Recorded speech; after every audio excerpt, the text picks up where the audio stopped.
Essa toada de distensão acabou sobrando também para a Colômbia, né? A Colômbia, que até poucos dias atrás o Trump tinha subido bastante o tom em relação ao país, lembrando que o Trump acusou o presidente colombiano Gustavo Petro de ser um líder ali do narcotráfico, ameaçou fazer a mesma coisa, aquela mesma incursão que foi feita na Venezuela, ameaçou de fazer a mesma coisa em Bogotá, mas nos últimos dias a gente viu um distensionamento total. Ontem, quarta-feira, o presidente Gustavo Petro chamou marchas ali no país, principalmente em Bogotá, para rechaçar essas ameaças feitas pelo presidente Donald Trump, mas ontem mesmo os dois acabaram tendo uma ligação e já até combinaram um próximo encontro. Antes da gente falar desse tema, a gente vai assistir um videozinho do Gustavo Petro, presidente da Colômbia, falando sobre como que foi essa ligação com o presidente Donald Trump. Trump, después del debate en redes, tuvo otra versión. Y hoy hemos hablado por teléfono por primera vez desde que es presidente. Me demoré en llegar aquí porque solo antes de llegar aquí se terminó la llamada. Eso duró como una hora o más. Me dejó hablar. Entonces yo traté de no hablar tanto, pero me quedé para arriba. Y en la conversación toqué dos temas para no alargarme, le dije, y una solicitud.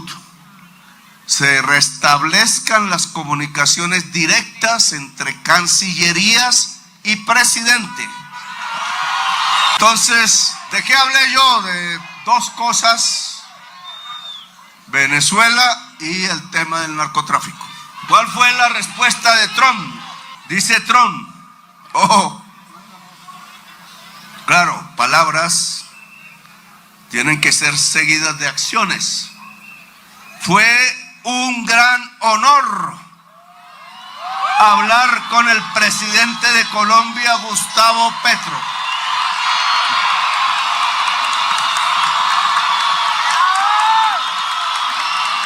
Agradecí su llamada y su tono y espero reunirme con él próximamente.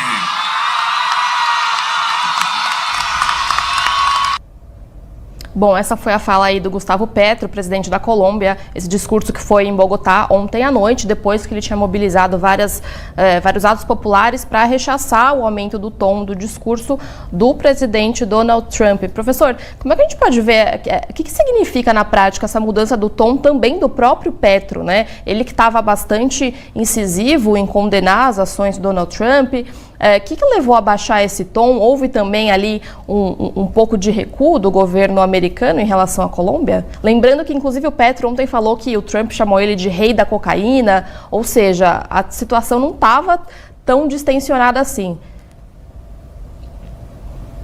Sim, a questão do Gustavo Petro ela é muito importante, porque a Colômbia ela tem uma posição estratégica na fronteira com a Venezuela, seja em relação ao tráfico de narcóticos e de entorpecentes que a gente tem visto ao longo do tempo, mas também em relação à crise humanitária. É um lugar estratégico para os Estados Unidos. A Colômbia sempre foi estratégica para os americanos, mas especialmente nessa relação com a Venezuela agora, se torna ainda mais importante. Agora, a gente também tem que lembrar outras coisas. A Colômbia vai passar por um processo eleitoral esse ano. Gustavo Petro já é praticamente um pato manco, porque ele já não pode concorrer a uma reeleição, e nós teremos também uma eleição onde provavelmente a direita deve voltar ao poder na Colômbia. Esse período que a esquerda está governando a Colômbia é um hiato. A Colômbia sempre foi dirigida pela direita. E a direita deve voltar ao poder e deve ser uma direita muito simpática a Donald Trump, que deve vencer as eleições na Colômbia esse ano. Ao mesmo tempo, é uma situação muito também delicada de que nós temos uma delação premiada do antigo chefe da inteligência venezuelano, Carvajal, nos Estados Unidos, que aponta financiamento por intermédio do narcotráfico e do governo venezuelano, do governo Maduro, para vários líderes de esquerda da América Latina. A gente está falando aí do PT e do presidente Lula, está falando de Néstor Kirchner na Argentina, de Evo Morales, mas também de Gustavo Petro. E a gente precisa entender também se Maduro fará uma delação premiada. Se Maduro fizer uma delação premiada confirmando tudo que disse Carvajal, apresentando documentos e provas do envolvimento desses líderes latino-americanos para o financiamento da Venezuela, desses líderes por intermédio do narcotráfico, a situação de todos eles se torna muito delicada, não só politicamente, mas juridicamente. Então, acredito que também é interesse do Petro se aproximar do governo americano, vendo que existe aí um telhado de vidro e tantas arestas a serem contidas na sua pós-presidência, que termina agora, e também a gente entender que aos americanos é importante ter um aliado estratégico na Colômbia que está numa posição geograficamente e geopoliticamente muito importante dentro dessa região. Inclusive, essa questão de um possível risco de golpe foi o que pretensamente afastou os Estados Unidos de reconhecerem tanto ou a Maria Corina Machado ou o próprio Edmundo Gonzalez como novos líderes ali do país, né? Isso foi descartado completamente pelo governo Trump, que logo no primeiro dia decidiu encabeçar o governo interino, sim, da Delcy Rodrigues, né? Bom, só falando aqui, a gente está com uma outra notícia aberta que fala justamente sobre uma outra declaração que o presidente Trump deu ontem à tarde, que fala que essa intervenção, digamos assim, na Venezuela vai ser por tempo indeterminado. Mas, ao mesmo tempo, por enquanto a gente tem ali a Delcy Rodrigues como presidente interina, não se sabe quando ou se vão ser chamadas novas eleições. O governo Trump e o Marco Rubio já falaram que, por enquanto, não vão ser chamadas novas eleições, mas é um ponto que fica aberto, né? Inclusive nessa disputa do espólio aí pela própria oposição. A gente pode ter daqui para frente uma disputa, mesmo com esse status quo, por enquanto, garantido, a gente pode ter uma disputa mais para frente ali por possíveis eleições ou o próprio exército do país deve conter isso, essa própria relação com os Estados Unidos, por enquanto amistosa, deve conter isso? Olha, a ideia é que você não tenha eleições nesse momento. O que vai se buscar antes de se ter uma eleição, antes de você ter uma sucessão, é um processo de distensão do regime.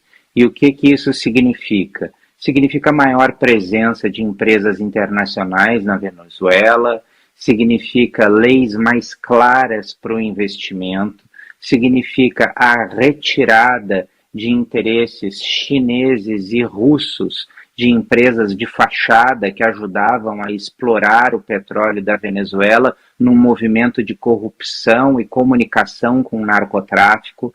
Fechando esses processos, você também deve ter a liberação de alguns presos políticos. Não todos os presos políticos, mas alguns. Ou seja, um processo que aos poucos ele vai se desenvolvendo. Porque o modelo que vai se buscar neste primeiro passo é uma autocracia com uma supervisão dos Estados Unidos, mediante o comando da Delcy Rodrigues.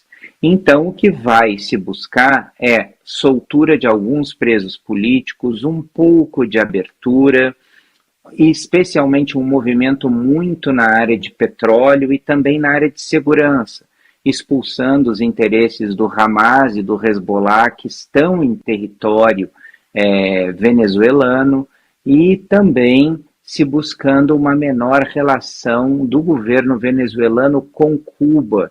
Cuba recebia o petróleo e a energia da Venezuela e também fornecia, mediante os seus oficiais de inteligência, segurança para dentro do regime.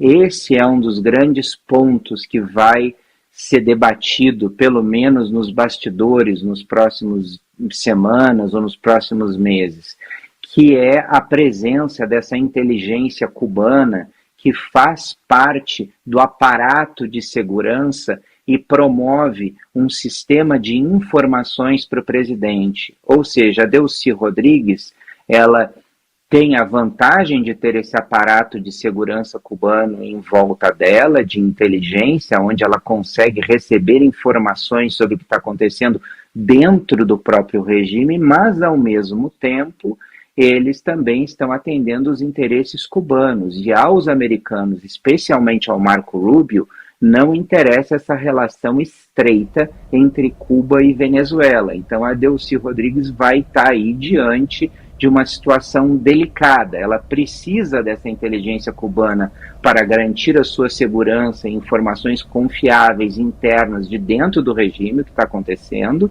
mas, ao mesmo tempo, ela não pode abrir claramente essas informações e essa cooperação, entre aspas, com os cubanos para os Estados Unidos.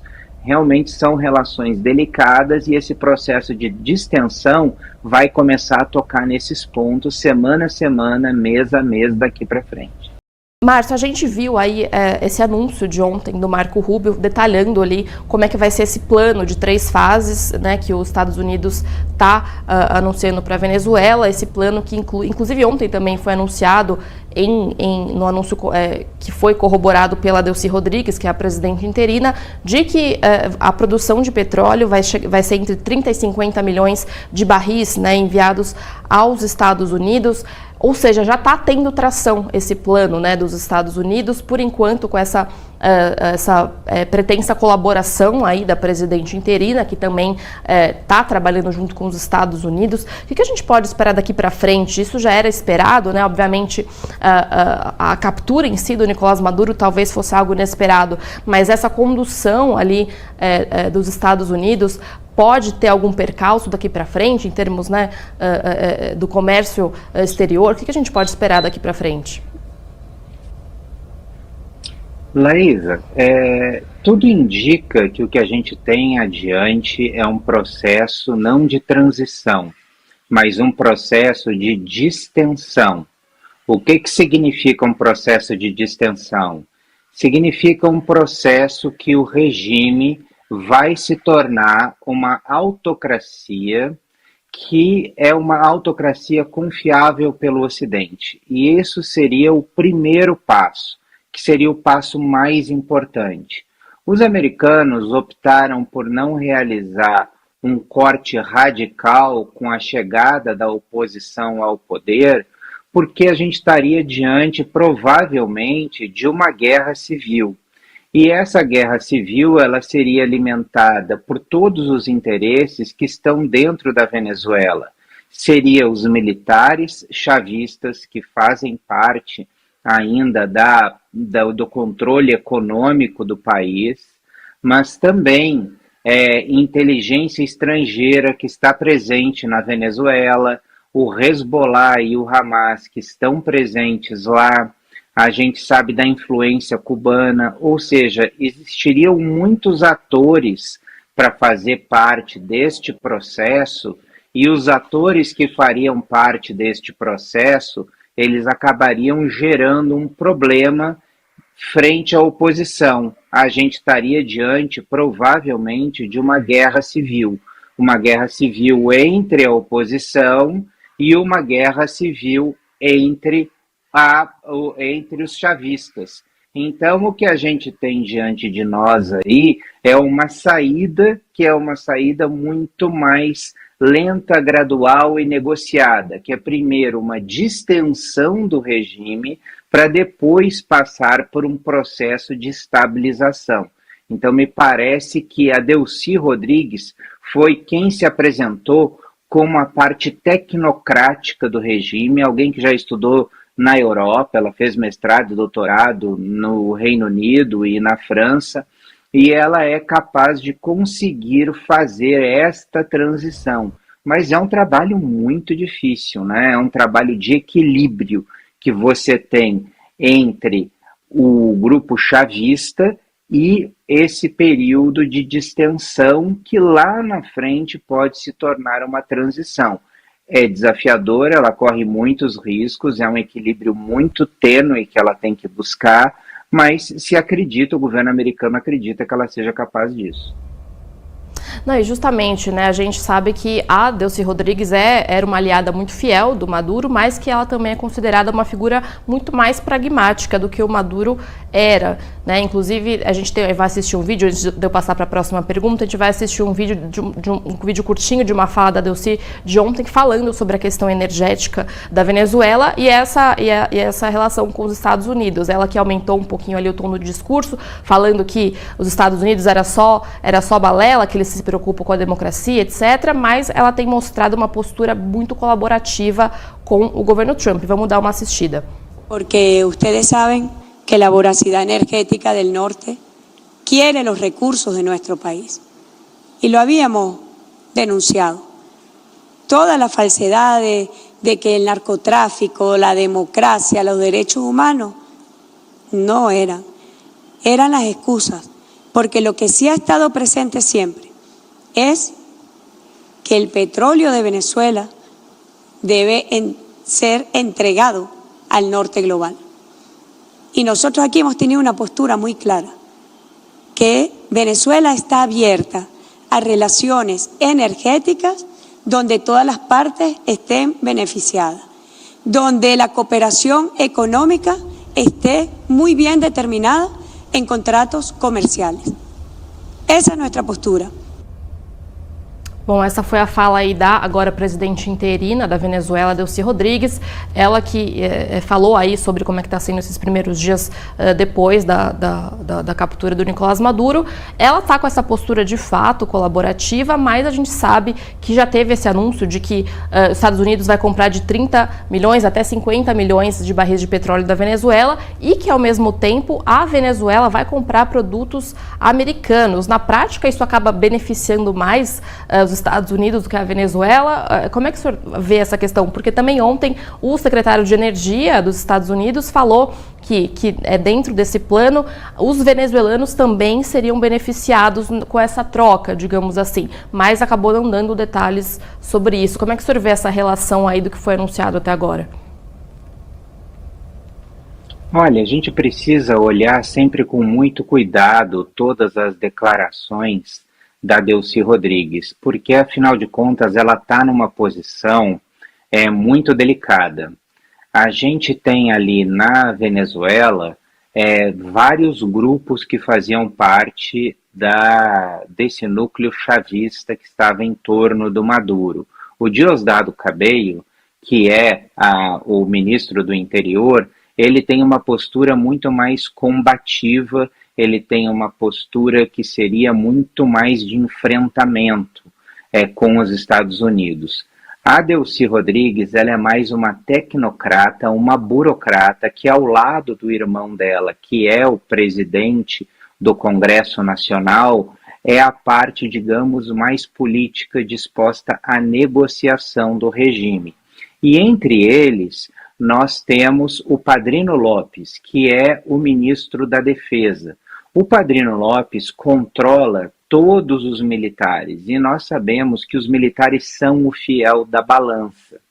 E aí, Laísa, o mais importante é a gente entender dentro desse contexto o equilíbrio que ela precisa no seu discurso e nos seus atos para ficar do lado aonde ela tem o respaldo das Forças Armadas, ou seja, o Padrino Lopes continua garantindo de que as Forças Armadas estão ao lado dela, mas sem também fustigar muito o regime, aonde isso levaria a um descontentamento do Diosdado Cabello. Então, ela se equilibra entre essas forças e as declarações dela não necessariamente significam as negociações que estão acontecendo nos bastidores. Ela está buscando ali um equilíbrio para evitar um golpe de Estado. Porque, por exemplo, se ela se aproxima muito dos Estados Unidos no discurso e nos atos, provavelmente o Diosdado Cabello faria uma pressão para que o ministro da Defesa mobilizasse os seus generais e aí sim derrubasse, colocando uma junta militar chavista no poder. A gente está diante ali de um equilíbrio de forças muito, muito delicado. e qualquer passo em falso da Delcy, nesse momento, seja numa fala, seja em alguma decisão tomada, algum documento assinado, pode desequilibrar essas forças. Então, até isso se estabelecer, nós vamos esperar que ela tenha realmente um pé em cada canoa para buscar essa estabilidade, até isso se acomodar e ela não correr mais o risco de um golpe militar.